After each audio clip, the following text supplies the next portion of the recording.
Tadi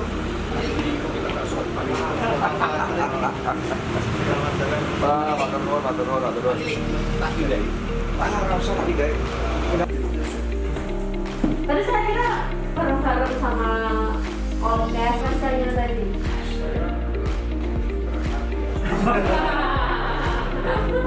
Ini Om Indira, Mbak Indira katanya mau hidup sini. Iya. Bilang radar semua. Jadi kemarin waktu tidak orang. Pidato kemarin semua kan. Nanti gerakannya ada di depan.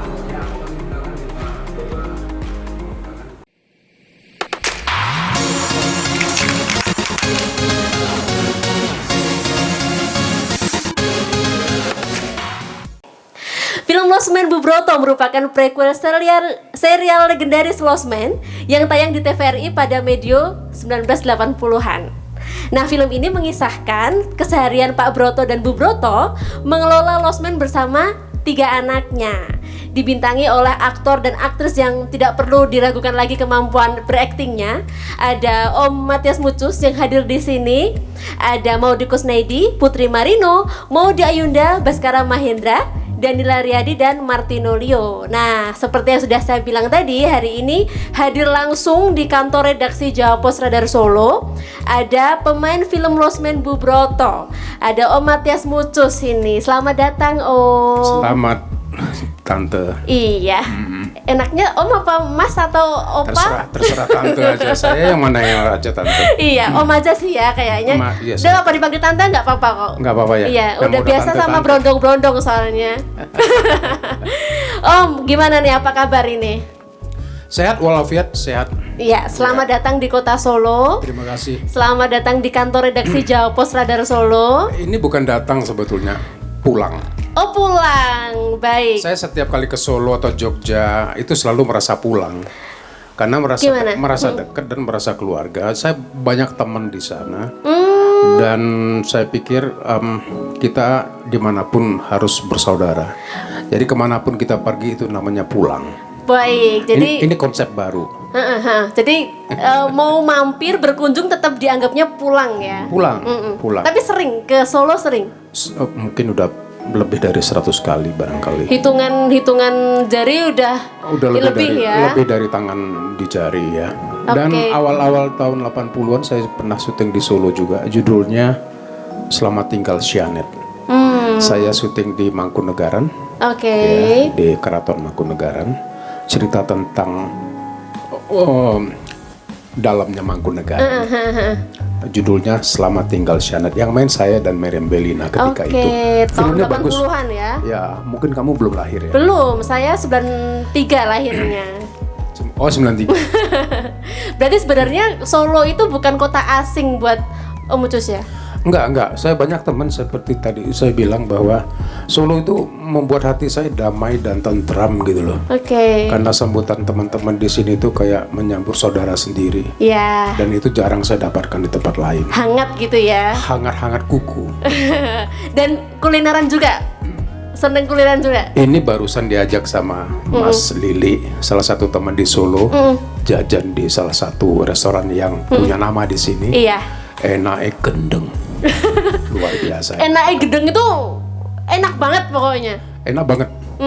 Enak banget. Berarti emang Solo itu adalah jujukan Om Mucus selain untuk ya berkarya juga untuk ya cari makan enak kali ya. Saya nggak mencari makan, tapi makan yang cari saya. Oh, makanya cari. Berarti udah banyak list nih yang harus didatengin di Solo.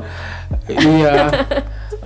Ya kemanapun kita pergi, saya pikir kita harus mencoba mengeksplor makanan tradisional. Iya, betul. Bagaimanapun juga kadang-kadang produksi rumahan itu lebih enak daripada yang produksi industri kayak gitu. Dan itu salah satu itikat saya kalau ke daerah-daerah, saya selalu cari yang tradisional. Iya. Cewek pun saya cari yang tradisional. Lokal pride ya, lokal pride. Maksudnya nenek-nenek. Oh iya. Baik, berarti Om Mucus, kenapa kok Solo dipilih jadi kota promo filmnya Lost Man Bu Broto? Apakah ada alasan khusus Ya, gitu? alasan umumnya seperti yang saya bilang tadi bahwa Jogja Solo itu merupakan sebuah kawasan yang benar-benar adem gitu loh. Dan kebetulan Losmen itu base-nya juga di Jogja. Saya menganggap Jogja Solo itu jadi satu karena memang Sister City. ya betul. Jadi saya pikir karena base-nya itu di Jogja, jadi nggak ada salahnya kalau kita bikin gala primer itu satu di Jogja dan satu di Solo dan satu di Jakarta. Oke. Jadi adil gitu loh. Ya. Karena mungkin setting lokasinya di Jogja sama Solo kan budaya sama bahasanya nggak jauh beda gitu ya. Betul. Oke, baik. Terus dulu kan film Losmen Bu Broto ini prequel dari serial legendaris waktu zaman 80-an di TVRI. Betul, Nah. itu bukan sequel sebetulnya. Prequel, Film ini sebetulnya mendapatkan inspirasi dari Baik. Losmen serial yang ada di TVRI ketika itu. Oke, ceritanya bukan salah satu dari itu apa? Bukan, ini adalah create baru, interpretasi baru, Oke. tapi tidak menghilangkan feel dari Losmen yang dulu. Oke, baik. Jadi kita tidak juga menasbihkan bahwa penggemar Losmen yang dulu itu akan kecewa. Justru mereka mendapatkan nilai plusnya ketika menonton film ini nantinya. Jadi baik. mereka akan tahu bahwa oh benar juga ya, ternyata sutradara sangat jeli bisa memadukan antara dulu dan sekarang. Ada insight baru ya berarti ya. Betul. Berarti, Dan ini juga mengundang kaum muda untuk menonton karena ketika menonton kaum muda juga merasa memiliki Losmen ini. Kenapa? Karena Losmen ini ngomongin masalah keluarga. Oke. Kekuatan Losmen itu adalah kekuatan keluarga. Jadi semua persoalan yang ada di luar diselesaikan dengan kekeluargaan. Keluarga harus solid. Seberat apapun persoalan di luar pasti selesai. Baik. Itu moral yang pengen disampaikan di Losmen. Baik. Jadi memang konfliknya ini kan slice of life ya, kehidupan sehari-hari gitu. Kehidupan konfliknya. sehari-hari, persoalan sehari-hari, persoalan keluarga. Jadi kalau penonton menonton Losmen ini nanti dia seperti Dapat ilmu. menonton cermin. Oh, Seolah-olah baik. itu persoalan dia gitu. Memang dekat dengan persoalan keluarga Relate manapun. dengan, Sangat. Relate dengan persoalan adik kakak, konflik persoalan masa kini. kecemburuan, persoalan di antara adik kakak dan segala macam, keriuhan, perseteruan antara ibu dan anak segala macam kayak gitu. Saya pikir menarik, unik dan sweet, manis. Sweet, Jadi ya. film Losmen ini saya bilang sweet dan manis karena penyelesaiannya itu sangat-sangat manis, sangat humanis, sangat kekeluargaan, sangat Indonesia dan sangat Jawa. Jadi bisa jadi ilmu juga untuk keluarga-keluarga yang mungkin punya konflik yang sama mungkin ya. Bukan ilmu lah, artinya kita menginspirasi aja. Menginspirasi. Ilmu terlalu kaku barangkali Oh, ya. iya. Ini ya inspirasi lah, ya semacam bisa ada gambaran-gambaran gitu loh bahwa ternyata Losmen ini seperti keluarga saya. Ada persoalan si anak, kakak, adik dan lain sebagainya. Oke, baik. Nah, soal pemilihan karakter nih Om. Kan dulu Om Ucus kan juga main di serial yang waktu tahun 80-an itu ya? Iya. Nah, kemudian kesini lagi di film ini main lagi dengan tokoh yang berbeda. Nah ini. Nah, perbedaannya tuh seperti apa itu? Menariknya justru di sini, mungkin salah satu tokoh di zaman serial Losmen di TVRI yang masih main di film Losmen ini cuma saya. Iya, Dulu saya memainkan tokoh Tarjo, masih muda, masih muda, masih kinyis-kinyis, masih flamboyan. kok tahu sih? Iya dong. Jangan dibongkar sampai segitu. Oh iya. Tapi memang Tarjo di zaman Losmen dulu memang ya Mas ya. Ya, Tarjo zaman dulu tuh memang nggak bisa lihat tamu cewek. Selalu dia pepet, dia iya, jadi itulah kelebihan Tarjo. Iya. Dia selalu humble dengan perempuan cantik. Itu bahaya loh, itu bahaya. Nah, di film Losmen ini yang kekinian ini tentu usia saya beranjak menjadi lebih enggak lebih dewasa. Lebih dewasa. Ya, jangan bilang tua ya. Saya udah bilang mau dewasa tapi lebih dewasa betul. dan kata produser cocoknya jadi Pak Broto. Ya saya dengan berat hati saya amini. Padahal saya itu masih berjiwa muda. Loh teman-temanku semua di Solo Jogja ini teman-teman motorku masih motoran gitu, masih kebut-kebut tuh di hutan. Jiwa Tarjonya masih tertinggal ya? Masih, cuma masih tersisa. usia itu nggak bisa dibohongin gitu loh. Iya. Alam berkehendak lain. Alam menuntut lain. Kamu katanya manusia jangan sosokan, kata alam. Tua ya tua. Gitu. Iya. Ya akhirnya tokoh Pak Broto saya terima dengan senang hati. Dan jadilah saya Pak Broto sekarang, dan Bu Broto kita pilih yang namanya Maudy Kusnaidi. Iya. Salah satu aktor handal, bisa memainkan berbagai macam karakter, cantik. Betul. Ya sesuai dengan selera Pak Broto lah ya. Iya, jelas lah. Cocok pokoknya Kurang lebih disandingkan. kalau kamu mau tahu selera saya, ya Mirip-mirip Bu Broto lah ya. ya saya nggak bilang loh, kamu yang bilang ya. Iya, arahnya sudah jelas Betul. soalnya. Kemudian ada anak saya 3 orang, namanya Jeng Sri. Jeng Sri itu dimainkan oleh Mayudi Ayunda. Ini tokoh muda, aktor muda yang potensial. Dia sudah banyak memainkan berbagai macam film yang sangat syarat dengan kualitas gitu ya. Betul, Dan dia betul. mampu memainkan itu dengan baik. Di Lost Man, Jeng Sri bisa kamu lihat nanti potensinya luar biasa. Saya tidak akan jual kecap di sini, tapi saksikan aja Jeng Sri yang dimainkan oleh Mayudi Ayunda. Kemudian ada anak saya yang lain namanya Mbak Pur. Mbak Pur ini dimainkan oleh Putri Marino. Ya. Putri Marino itu adalah pendatang baru yang tiba-tiba punya kedudukan penting di dalam kualitas akting di khasanah perfilman kita. Betul. Beberapa penghargaan sudah dia sahabat, dan betul saya juga baru pertama kali main sama Putri Marino. Iya. Dan saya lihat ini orang luar biasa, tanggung jawabnya, intensitas emosinya, bagaimana disiplin segala macam Dapet itu banget ya. benar-benar dia kuasai dan dia respect sama pekerjaannya dan mainnya. Nah itu saya bilang tolong bawa tisu. Menghanyutkan suasana ya. Bukan menghanyutkan lagi, itu udah kayak air bah. Kayak air bandang itu, kayak banjir bandang. Ketika dia memainkan emosi tertentu, kamu akan terhenyak dan pelan-pelan kamu akan ngambil tisu dari sini supaya nggak kelihatan orang, langsung kamu gini tuh. Aduh, sedih kamu. Aduh sedih. Kemudian anak saya yang ketiga namanya Tarjo, dimainkan oleh Baskara Mahendra.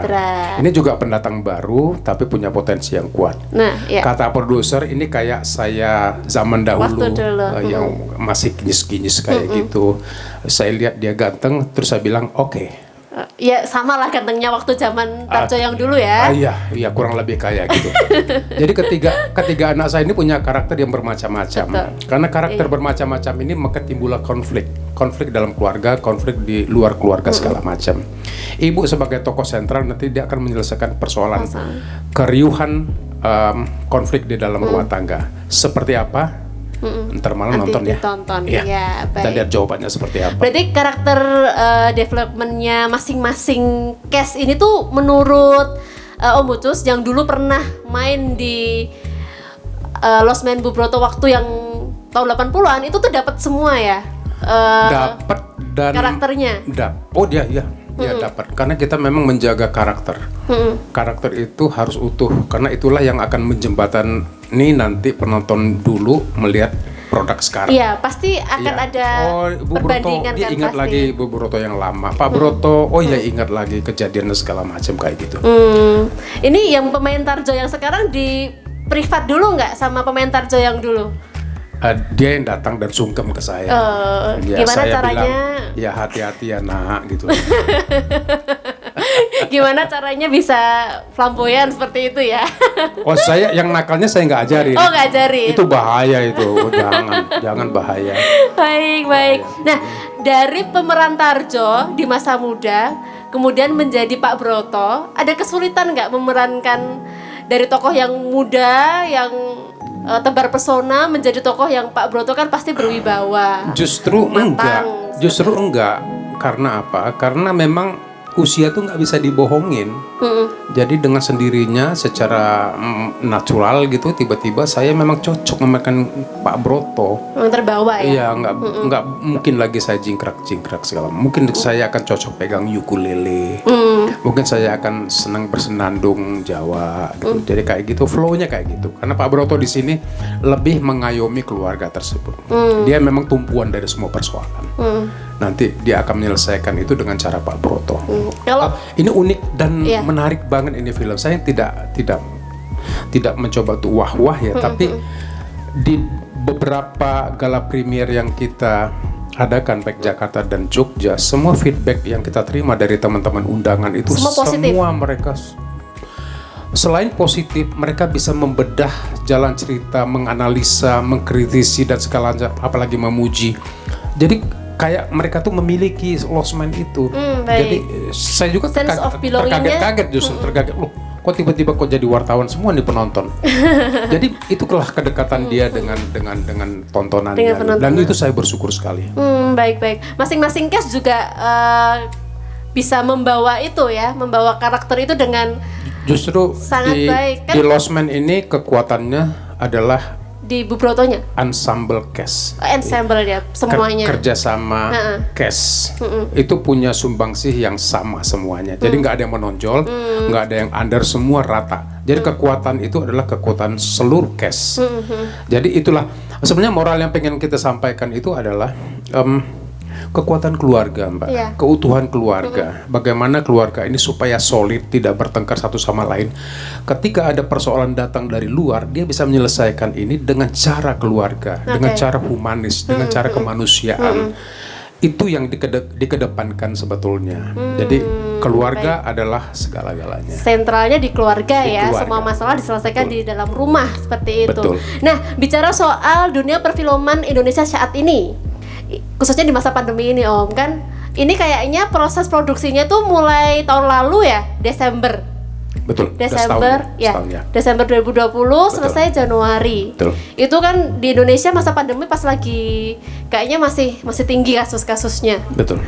Ada kesulitan nggak menggarap film di tengah pandemi, dan waktu itu kayaknya vaksin belum begitu gencar kayaknya. Betul. Seperti apa? Justru sebaliknya, bukan kesulitan, malah kita dibuat semakin fokus. Karena kita berada di dalam sebuah kawasan yang tidak bisa keluar dan pergi. Jadi kita diisolir di dalam satu tempat di kota gede Jogja, dan kita nggak bisa kemana-mana karena kita diisolir dan kita terpaksa ngumpul semua, dan dengan terpaksa kita tuh ngeriung satu keluarga, dan tanpa sengaja kita ngobrol banyak hal termasuk masalah kreatif dan lain sebagainya. Jadi sebetulnya diuntungkan sebetulnya dengan pandemi ini. Sangat diuntungkan, kita semakin akrab, semakin fokus, dan semakin kerjanya pun semakin maksimal karena intensitas emosi itu bisa kita bawa karena kita siap betul tahu apa yang akan kita lakukan. Begitupun cast yang lain. Begitupun Ibu Broto, Pak Atmo misalnya. Pak Atmo ini potensi yang luar biasa.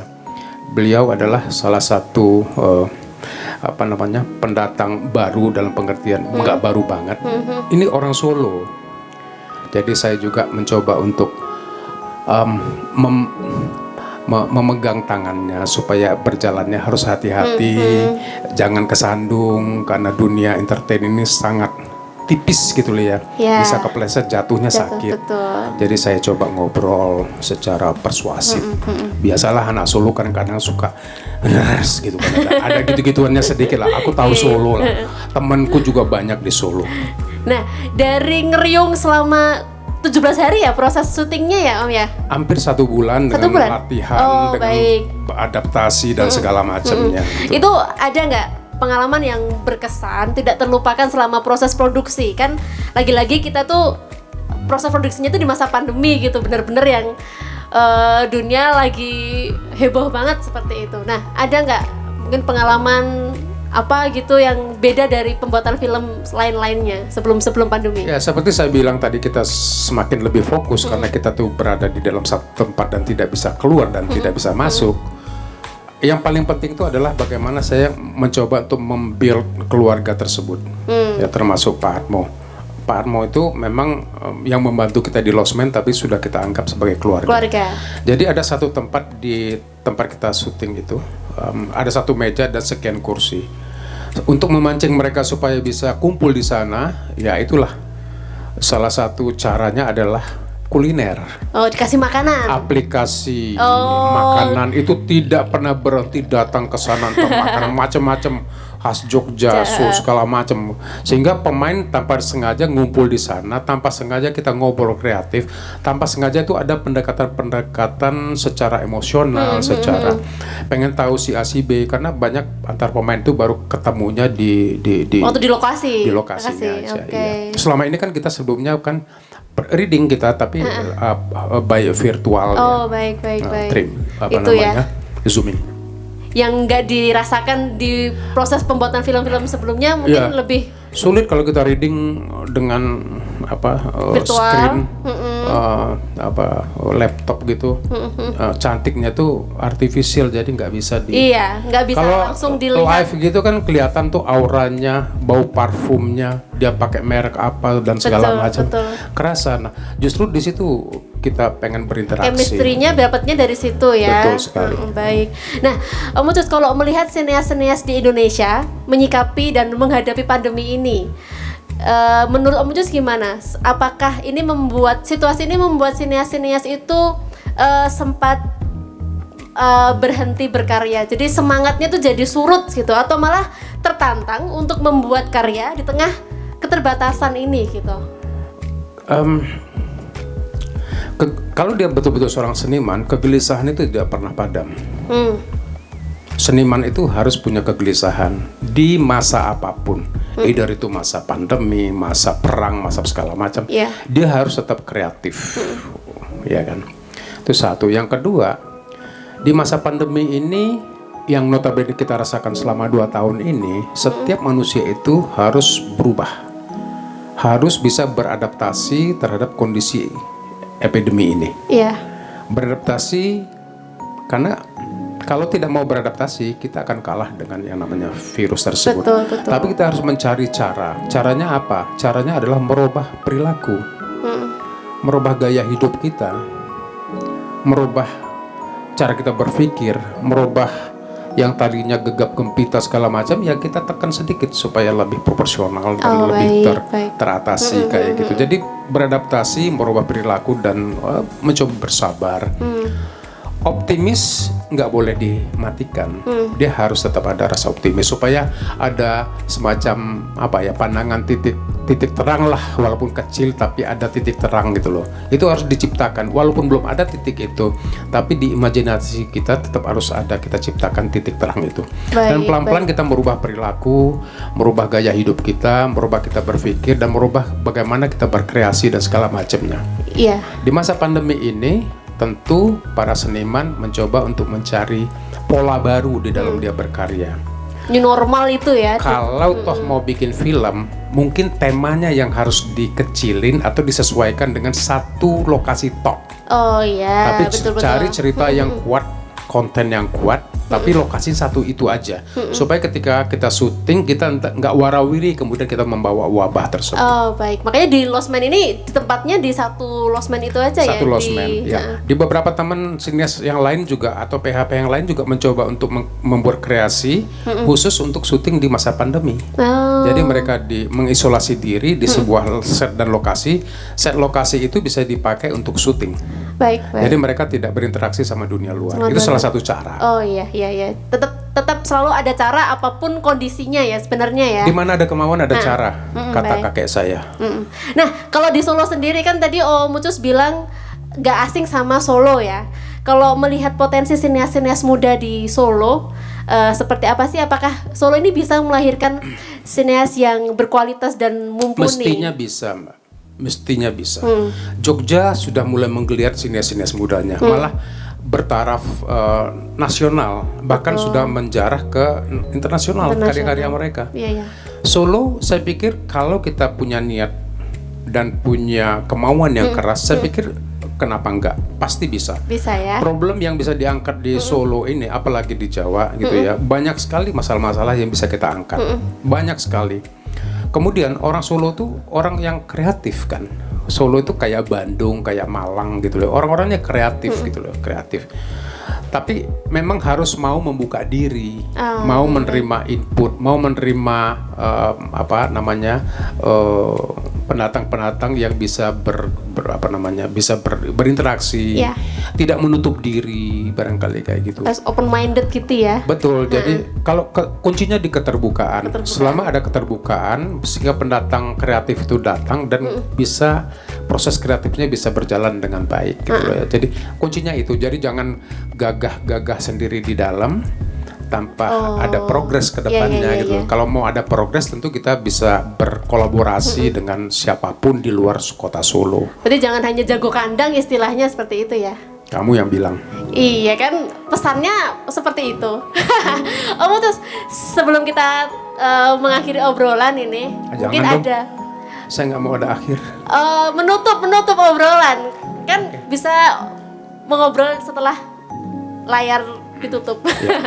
Ada mungkin ajakan ke viewers Radar Solo TV dan masyarakat Kota Solo untuk menonton film Lost Man Bu Broto yang tayang 18 November mendatang ini. Sudah jelas itu. Bisa diajak. Barusan dia omongnya. Bisa ya, diajak. saya Matias Mucus, saya memerankan Pak Broto. Ayo ramai-ramai pada tanggal 18 November nanti film Lost Man akan tayang di semua bioskop di Indonesia. Yuk sedulur, monggo ramai-ramai ke bioskop, kita menonton tayangan yang dekat sekali dengan penonton Indonesia, yaitu Lost Man. Silakan beramai-ramai keluarga siapapun Anda ajak. Matur nuwun. Oke, terima kasih Om Ucus atas waktunya udah ngobrol-ngobrol soal Lost Man Bu Broto. Kita hari ini nggak spoiler ya ini ya. Kita cuma ngobrol. Enggak. Tadi saya nggak cerita. Nggak spoiler ya. Enggak. Jadi biar viewers Radar Solo TV penasaran, biar nonton langsung ke bioskop. Oh ya harus nonton. Ya malam ini ada apa namanya? Ada gala premier di Solo khusus nanti di bioskop. Ya di The Park Mall. The Park Mall. Ya. Ya. Baik, terima kasih Om Ucus. Sama-sama, terima Semoga kasih. sukses untuk gala premiernya dan tanggal 18 nanti kita bisa nonton film ini bareng-bareng lah. Seperti itu. Yeah. Sukses selalu Om Ucus. Sami-sami. Dah.